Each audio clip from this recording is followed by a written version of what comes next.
cerise. Dans votre placard n'est peut-être pas. Ce que vous croyez, vous avez probablement mangé ce riz des centaines de fois sans jamais le remettre en question. Il cuit vite. Il a l'air propre. Il remplit l'assiette. Rien ne paraît suspect. Mais voici ce que personne ne vous dit sur le riz qui se trouve en ce moment dans votre placard. Une partie a déjà été cuite avant que vous l'achetiez. Une autre a été dépouillée de ses couches naturelles, puis reconstituée avec des nutriments synthétiques. Et une autre encore a été transformée si agressivement que ce qui reste dans le sac ressemble à peine au grain d'origine. Il ne se comporte pas de la même façon dans votre organisme. Et il ne conserve plus la structure naturelle qui en faisait du riz au départ. Le sac dit riz. Mais ce qu'il contient raconte parfois une autre histoire. Si vous pensez que tout le riz se vaut, restez jusqu'à la fin. Parce que c'est ici que cette idée commence à se fissurer.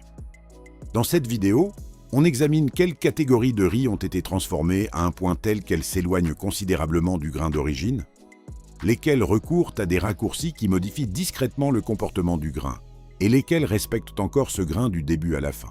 Commençons par les produits les plus transformés.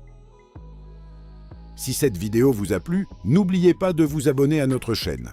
Activez la cloche pour ne manquer aucune de nos prochaines vidéos. Votre soutien nous aide énormément à continuer à créer du contenu de qualité pour vous. Laissez un like, partagez avec vos amis et dites-nous en commentaire ce que vous voulez voir ensuite. Merci beaucoup et à très bientôt sur la chaîne.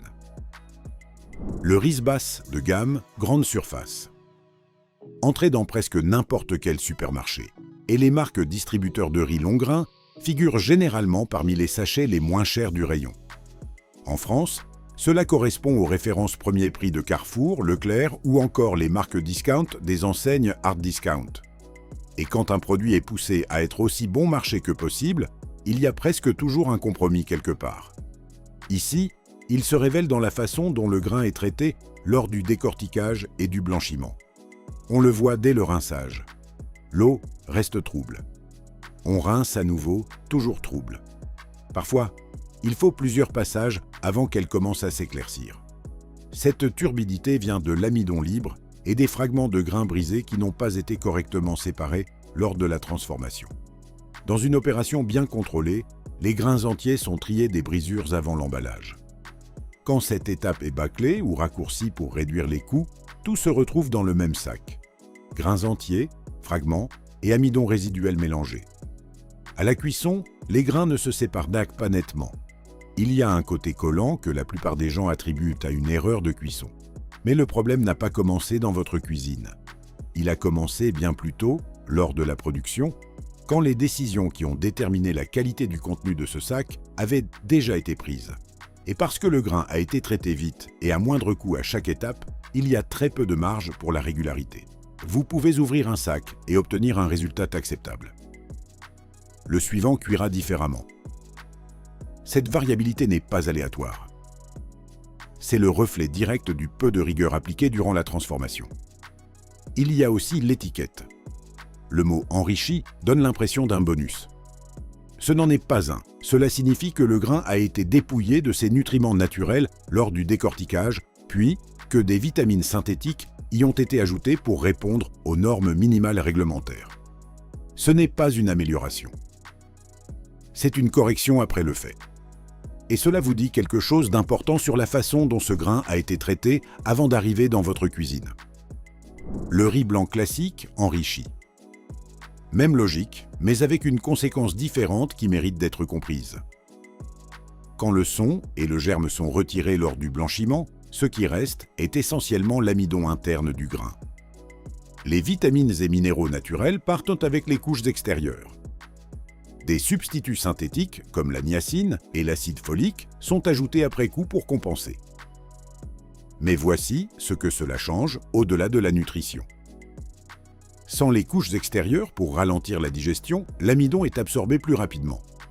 Selon les recherches disponibles en nutrition, cela peut contribuer à une réponse glycémique plus marquée comparée à des céréales moins raffinées. Les effets varient selon les individus, leur alimentation globale et leurs habitudes, et il ne s'agit pas d'affirmer que ce riz pose un problème pour tout le monde. Mais la différence de structure entre un grain complet et un grain blanchi est réelle et documentée. La texture reflète aussi ce qui a été retiré. Ce type de riz a tendance à cuire plus mou que prévu, parfois de façon inégale selon le lot. Non pas à cause de votre préparation, mais à cause des décisions prises bien avant que vous ouvriez le sac. Le riz à image patrimoniale. Certaines marques misent beaucoup sur l'héritage et la tradition. L'emballage évoque quelque chose d'intemporel, de fiable, depuis des générations, de sûr par défaut. En France, on retrouve ce type de positionnement sur plusieurs références de riz long grain présentés comme traditionnels ou de qualité supérieure, alors que leur procédé de fabrication reste industriel standard. Cette image fait beaucoup de travail pour la marque, car le procédé lui-même ne correspond pas toujours à l'image projetée. Ce qui caractérise cette catégorie, c'est la façon dont le surpolissage se manifeste à la cuisson. Quand la structure extérieure d'un grain est retirée de façon trop agressive, il perd sa capacité à cuire de façon uniforme. Certains grains ramollissent avant les autres. La casserole finit avec une texture inégale. Certains grains tout à fait cuits, d'autres légèrement fermes. C'est assez subtil pour que la plupart des gens ne blâment jamais le riz. Ils ajustent l'eau, ajustent le feu, supposent avoir fait une erreur. Mais l'irrégularité est intégrée dès le départ, et aucun ajustement en cuisine ne pourra corriger ce qui a déjà été décidé lors du décortiquage. L'image de marque crée une attente de qualité que le produit ne tient pas toujours. Vous n'achetez pas seulement du riz. Vous achetez l'histoire autour, et cette histoire fait parfois plus de travail que le grain lui-même. Le riz en sachet cuisson, c'est ici que la catégorie change vraiment, parce que ce que vous achetez dans un sachet cuisson n'est pas du riz cru au sens traditionnel. Dans la plupart des produits de ce type, le riz a subi une pré-cuisson en usine, puis a été séché et scellé dans des sachets individuels. Quand vous le faites bouillir à la maison, vous ne cuisinez pas du riz. Vous le réhydratez. Cela a une conséquence sur la structure. Une fois que l'amidon passe par un cycle complet de cuisson et de séchage industriel, sa structure interne est modifiée de façon permanente. Ce qui arrive dans votre bol a donc subi le processus 2 fois. Une fois industriellement, une fois par vous. La texture le reflète. Pas complètement mauvaise, mais légèrement différente de ce que vous obtiendriez avec du riz cuit depuis l'état cru. Les grains ne se tiennent pas tout à fait de la même façon. La séparation est différente.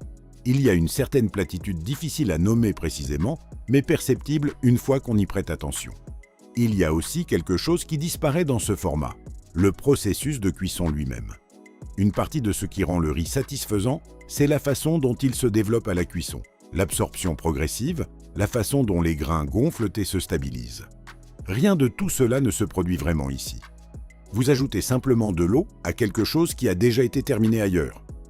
Ce produit a été conçu autour de la rapidité. La commodité est réelle, mais la qualité du grain en est la contrepartie.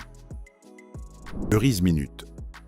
Si le riz en sachet cuisson pousse la logique assez loin, le riz minute va encore plus loin dans cette direction.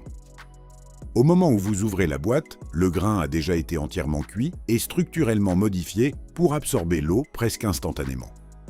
C'est le mécanisme qui permet la rapidité. Mais c'est aussi ce qui change le résultat final. Au lieu de grains distincts et bien séparés, on obtient souvent quelque chose de plus mou, parfois proche d'une texture pâteuse, selon la préparation. Le caractère défini qui vient d'une cuisson lente du riz cru est largement absent. Et une fois qu'on a mangé du riz traité avec plus de soin, la différence est perceptible. La saveur suit le même chemin. Quand le riz cuit à partir de l'état cru, des composés aromatiques se développent progressivement sous l'effet de la chaleur et du temps. Ce processus ne se produit pas ici. Ce qui reste est simple et neutre. Pas mauvais, mais sans relief. Il remplit l'assiette. Il ressemble à du riz. Mais il lui manque la profondeur que le processus de cuisson est censé créer. Ce n'est pas du riz rapide au sens où il cuisinerait vite. C'est du riz déjà terminé qu'on a rendu réchauffable. La rapidité va citer le produit. Tout le reste a été construit autour de cet objectif. La question de la transparence sur l'origine jusqu'ici. Les problèmes évoqués concernaient la transformation. Mais il existe un autre facteur qui commence encore plus tôt, avant le décortiquage, avant l'emballage. Le riz absorbe les éléments de son environnement de culture plus efficacement que la plupart des autres céréales. Cela inclut certains métaux présents naturellement dans les sols, comme l'arsenic inorganique et le cadmium. Ce n'est pas propre à une marque en particulier. C'est une caractéristique agronomique du riz en tant que plante. La différence entre les producteurs tient à la façon dont ils gèrent cette réalité. Surveillance des zones de culture, tests réguliers des lots et communication claire sur l'origine des grains. Pour les marques à grande échelle qui s'approvisionnent dans de nombreuses régions différentes, cette transparence n'est pas toujours facile à vérifier depuis l'emballage. Les réglementations européennes fixent des limites maximales pour ces contaminants, ce qui offre un cadre de protection. Mais au-delà de la conformité réglementaire, la question de savoir d'où vient le grain et comment il a été cultivé reste pertinente, surtout pour les personnes qui consomment du riz quotidiennement. Quand cette information n'est pas clairement disponible sur l'emballage, vous faites confiance à la marque sans pouvoir vérifier. C'est la vraie limite ici, pas une accusation, mais une réalité à garder en tête. Maintenant que vous avez vu les produits les plus problématiques, voyons à quoi ressemble un riz traité avec plus de soin. Et avant de continuer, si ce type d'analyse vous aide à mieux comprendre ce que vous consommez, abonnez-vous. C'est exactement ce dans quoi la plupart des contenus alimentaires ne s'aventurent jamais. Le riz taille jasmin de qualité. Ouvrez un sac de riz jasmin taille de bonne qualité et la différence est immédiate. Un léger parfum floral naturel, discret mais présent. Pas ajouté. Pas fabriqué. Ce parfum indique que le grain n'a pas été dépouillé au-delà de son caractère naturel. Il conserve encore ce avec quoi il a commencé. Et ce seul détail vous en dit plus sur la façon dont il a été traité que n'importe quelle mention sur l'étiquette. Les grains sont longs et majoritairement intacts, ce qui reflète un décortiquage maîtrisé. Moins de brisures signifie moins d'amidon libre dans la casserole et un riz qui ressort moelleux et séparé plutôt que collant et grumeleux. La cuisson est plus prévisible et le résultat est régulier d'un sac à l'autre. Rien ici n'avait besoin d'être corrigé après coup. C'est un grain traité avec soin du champ au sac. Le basmati vieilli. Ce type de riz ajoute une variable que la plupart des gens ne prennent pas en compte, le temps. Le basmati de qualité est vieilli avant d'arriver sur le marché. Des marques comme Tilda ou Authentic Royal, disponibles dans les épiceries asiatiques et certaines grandes surfaces en France, suivent cette approche. À mesure que l'humidité diminue lors du vieillissement, la structure interne du grain se modifie. Quand il arrive dans la casserole, il se développe en longueur et garde sa forme au lieu de se désagréger, ce qui donne au basmati sa longueur caractéristique et sa séparation nette. On peut voir la régularité avant même qu'il touche la casserole. Des grains fins et uniformes qui reflètent un tri soigné tout au long du processus. Il n'avait pas besoin d'être enrichi. Pas besoin d'être corrigé. Il avait juste besoin de temps. Le basmati a tri rigoureux. Certaines références de basmati poussent ensemble ce principe encore plus loin, avec un vieillissement plus long et un tri plus strict. Ce qui distingue les meilleures références, ce n'est pas une approche fondamentalement différente. C'est une exécution plus soignée de la même logique. Les grains cuisent plus légers, se développent plus proprement et finissent avec une texture régulière et précise. Les grains brisés sont retirés avant l'emballage, ce qui maintient l'amidon superflu hors de la casserole. L'arôme est subtil et légèrement noiseté, sous-produit naturel du vieillissement. Il est discret mais constant. Et cette constance d'un sac à l'autre est elle-même un indicateur de la rigueur appliquée à chaque étape de la production. Le riz issu de l'agriculture régénérative. Cette catégorie se distingue avant même que la transformation commence.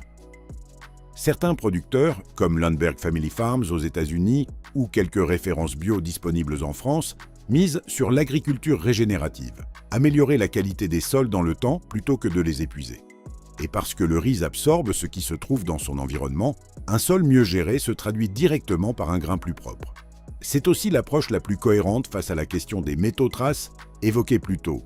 Gérer l'environnement avant que le problème se forme, plutôt que d'essayer de le corriger après coup. La culture, le décortiquage et l'emballage sont gérés de façon intégrée, ce qui réduit la variabilité qui vient de la sous-traitance. Il y a une responsabilité sur l'ensemble de la chaîne, pas seulement au point de vente. Le grain garde sa forme, cuit de façon uniforme et donne un résultat fiable parce que le soin a été intégré dès le départ. Ce que le vrai riz a en commun au sommet, ça ne concerne plus des marques spécifiques. On revient au grain lui-même. Un riz traité avec soin n'a pas besoin d'être corrigé après transformation. Pas d'enrichissement artificiel, pas de pré-cuisson, pas de reconstruction. On le reconnaît facilement. Des grains intacts, une eau qui s'éclaircit rapidement au rinçage, une absorption régulière à la cuisson, un arôme naturel encore présent parce que rien n'a été fait pour le supprimer.